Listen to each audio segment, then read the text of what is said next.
Hi, I'm Jack, and I'm here today to talk to you about some of the changes we made to the bob, some of them quite a while ago, and some recently this year after we had our big freeze in February. So number one of the first things I did when we got the bob was this steering wheel had a ton of play in it. All right, it would go back and forth maybe 3 or 4 inches, and keeping the bob centered on the road was a challenge. I was always having to make corrections. And this is a problem that has occurred with almost every Dodge vehicle in the 80s and 90s, and maybe up into the 2000s, because I believe this chassis was made up until around 2003. But there is a simple solution. You can buy a gearbox that attaches down below that takes up that slack and fixes it about 98% good. And I did this, and I'm going to show you where I ordered this part from, and I'm going to show you where it got installed down in the steering box below. By this time, the spring of 2021, the bob needed a number of repairs. The front bearings were squeaking, the front side windows were falling down into the doors, the AC was freezing up, the AC heater blower switch position 3 was not functioning, front brakes overheated on long downhill descents, and it had questionable front shocks. Good morning, sir. How you doing? Good. How are you, Josh? Okay, so today the bob is getting brand new Bilsteins made in Germany. Cool.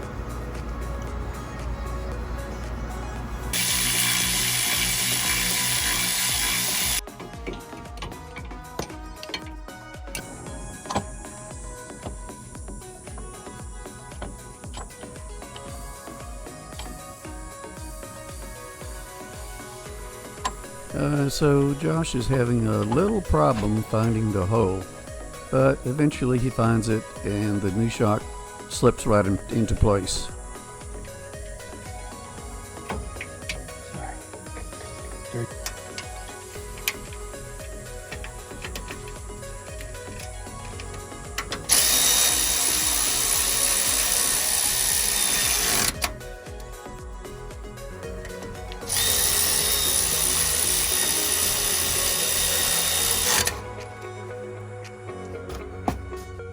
Spiderwebs.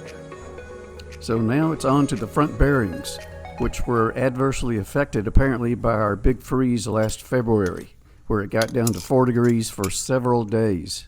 After which the bearings were going squeak, squeak, squeak all the way down the highway.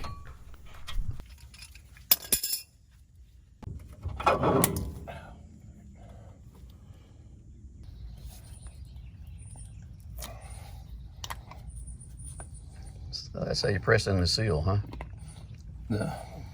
Pack the bearing with this. Yep. See how it's actually pushed up through in between all the bearings now instead of just kind of smeared around it. Right. You got to have it packed in there or it's going to overheat the bearing and fail. And they start smoking. I'm definitely going to assume brakes over the bearings first up.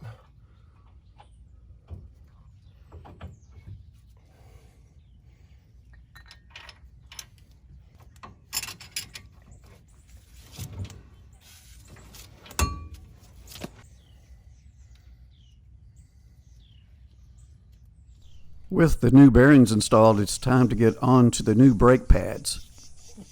The new pads are our Hawk Performance Super Duty brake pads, available at www.hawkpadsdirect.com.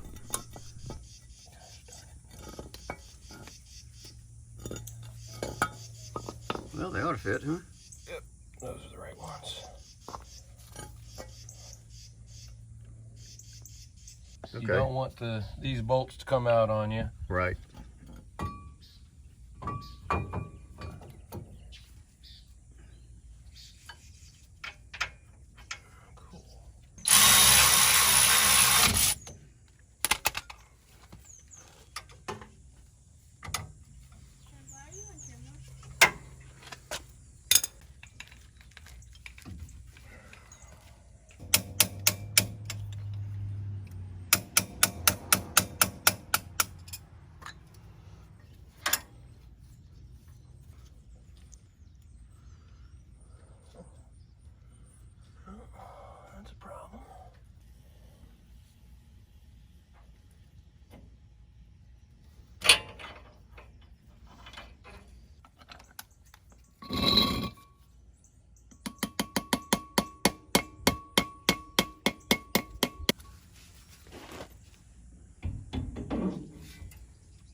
Comes off with these little clips back here.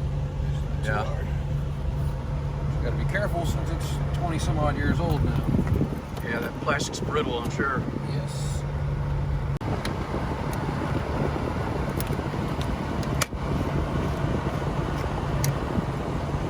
Probe, and whatever I touch it to, no metal anywhere.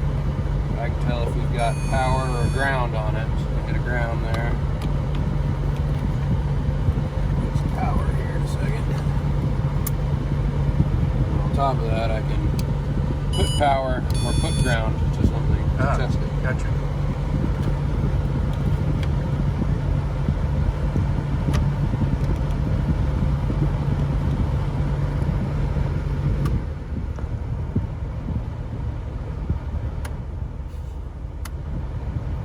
It'll work once I get it here. Yeah, it's working on the third. Fixed it. Ah, cool. It was that switch And back we've there. got a connection issue back here. Right.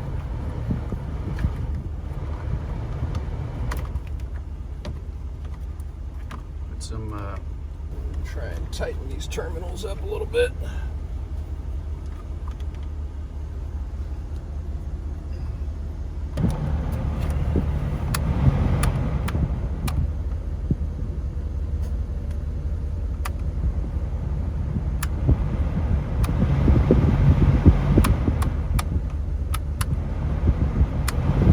Fan speeds are fixed. all right. Perfect. It's painless. Yeah.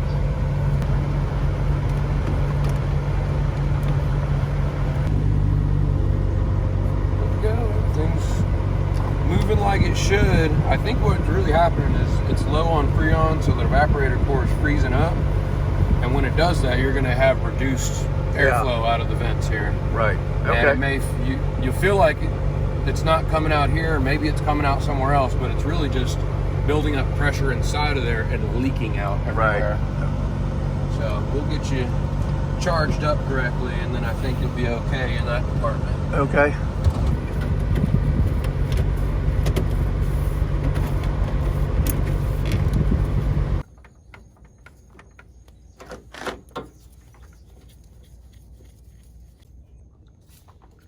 Does look like it's probably a little bit low on us. Keys in it?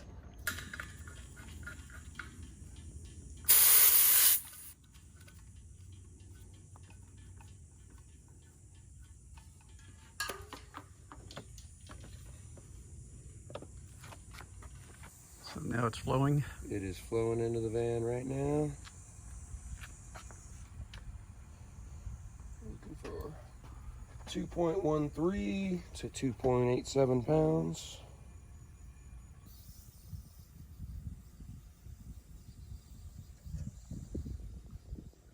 Only got a pound and a half. And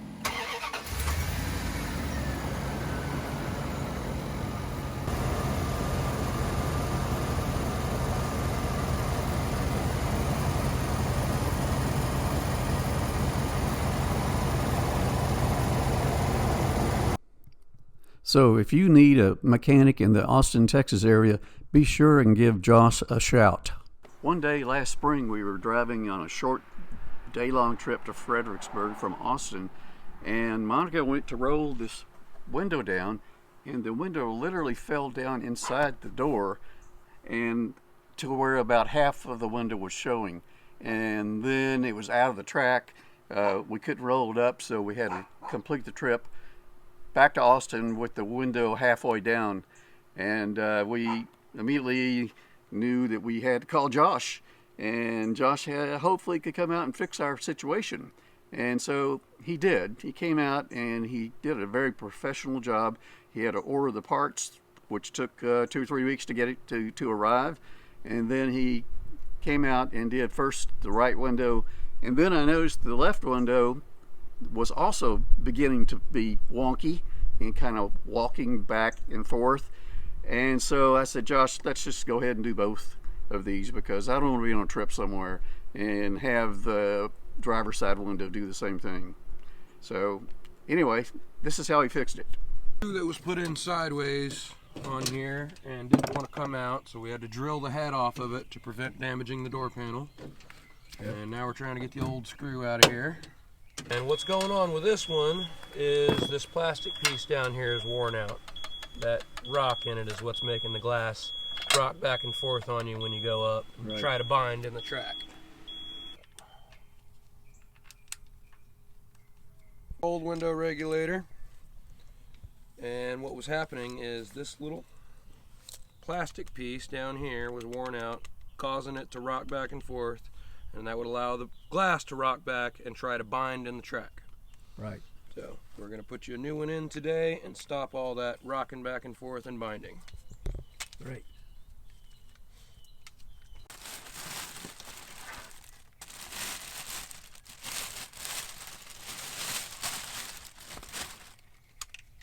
So is that an aftermarket piece or is it Dodge? This is aftermarket. Yep. Dodge does not make it anymore. So Right. definitely cannot get it from them.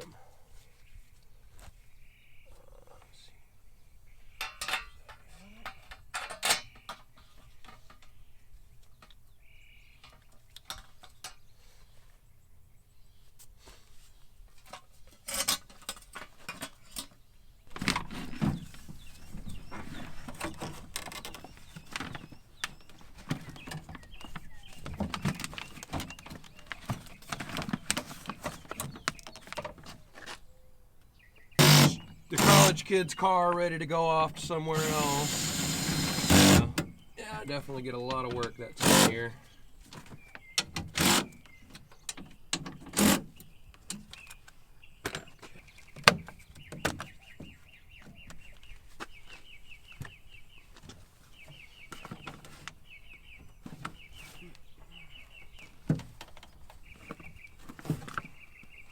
So this piece, let me set this up so we don't break it.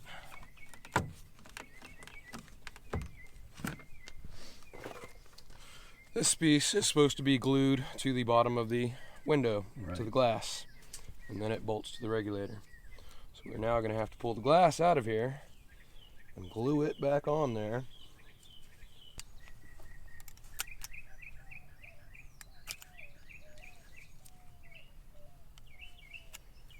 Yeah, let's hope for the best.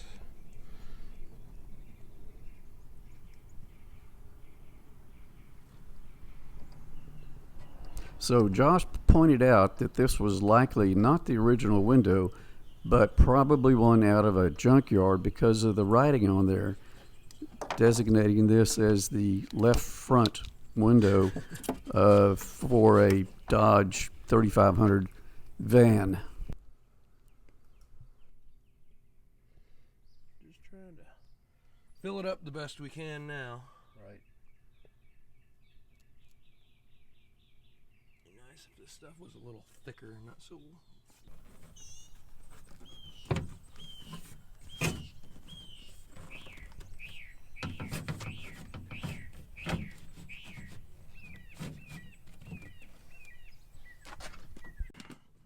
We're gonna run her down, just rest on the regulator, and bolt her into place.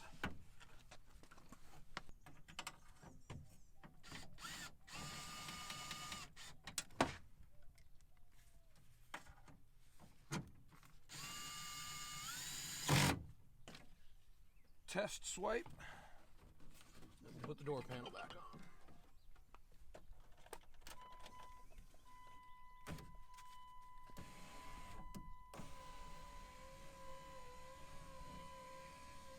Nice and smooth, no rocking. Yay. Other improvements to the Bob include 2 matching AGM batteries and along with a 1.25 amp battery tender that we keep hooked up all the time when we're at the house and the Bob's parked in the driveway. And then we have this metal or wooden piece that separates the battery compartment. And then we have a voltage meter so I can tell what the voltage is doing. And then we have another battery tender up front to keep the battery charged that's under the hood. And another item that we have is a backup camera that's mounted on the dash here so that I can see what's behind us, essentially. Our TV is mounted on the wall with a really nice, robust arm that articulates, and see, we can even turn it around to watch TV from the front.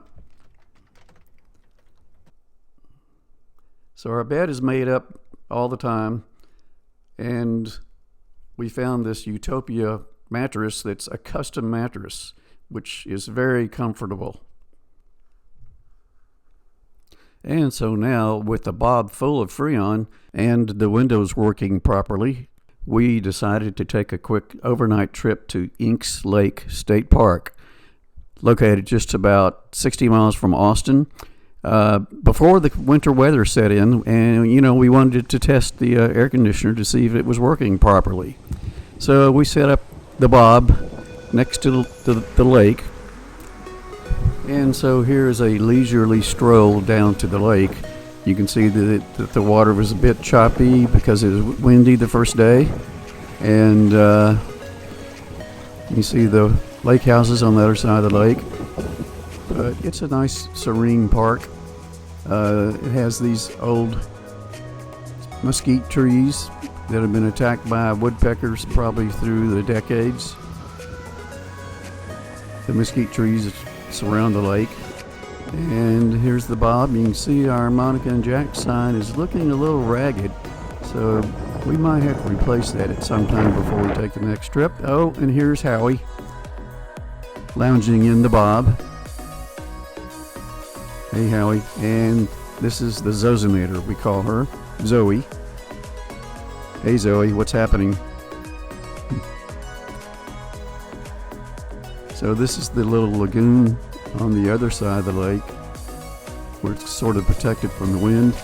And we decided to take one of the paddle boats out for a little tour of the lagoon. Go to the right.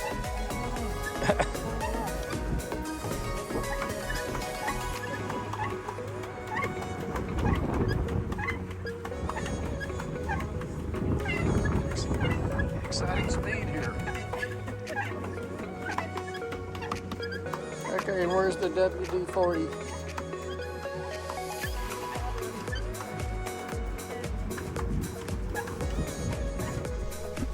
And this is the ranger station / grocery store / docks for the paddle boats. So all in all, it was a pretty leisurely overnight stay. The bob's AC worked fine. The bearings didn't squeak. The windows rolled up and down properly. So all in all, our repairs to the bob were successful. And now we believe we're ready for a longer trip come next March, when we plan on taking the bob to Florida and back. So for now, that's it. Hope you enjoyed this episode of MonicaandJack.com. Please visit our website, and we'll see you probably next year.